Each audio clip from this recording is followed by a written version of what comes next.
Hello, my name's Susan Wedlick, and I'm a Vice President and Private Wealth Advisor with Westwood here in Houston.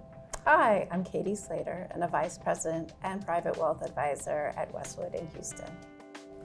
Today, we're going to talk through things you might want to consider when naming someone as a trustee or an executor for your estate. Susan, we recommend that clients update their wills and estate planning about every 3 to 5 years. One area I found that clients get hung up is naming executors and trustees. What should they think about when they are naming somebody like that in their estate planning? It's a pretty big deal to name somebody to administer your trust or an estate.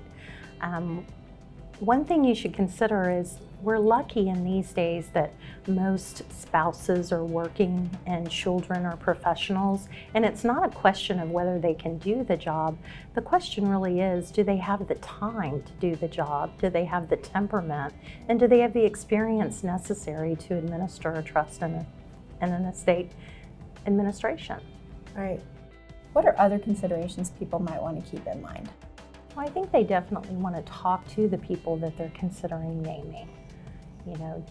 Let them know what the role will be and see what their thoughts are about doing it. Also educate them as to where assets are located, what are the intentions, and introduce them to their private wealth advisor.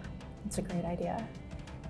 We've talked before about the pluses and minuses of people serving alone or with a corporate trustee. When have you seen a corporate trustee work really well with a private individual, a family member, or a trusted friend?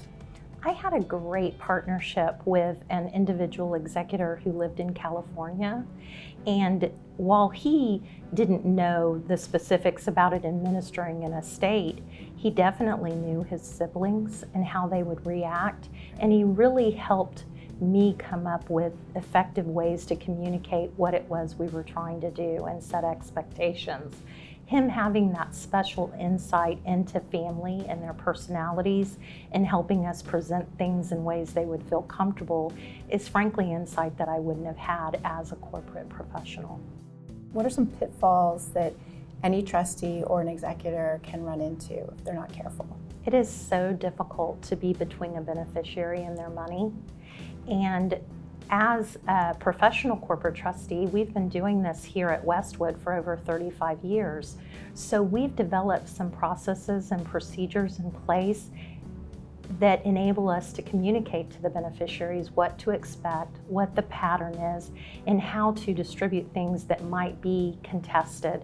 For example, sometimes there's differences on personal property distribution, and there's ways and methodologies that we can put in place that an individual may not know that will help make the process smooth.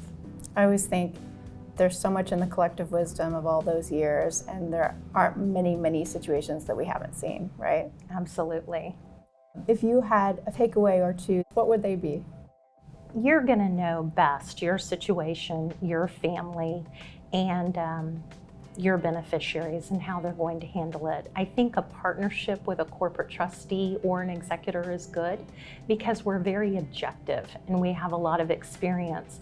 And partnering us with a family member is very helpful in that you get the best of both worlds and you've got a lot of control and objectivity and playback. Oftentimes family members feel more comfortable coming to a corporate trustee who's independent versus going to a brother or a sister or a mother.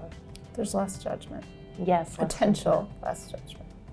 This is a big decision when you're choosing someone to serve as executor or trustee of your estate. If you want any more information or want to talk about your particular situation, please contact Westwood Wealth Management. We would be happy to speak with you.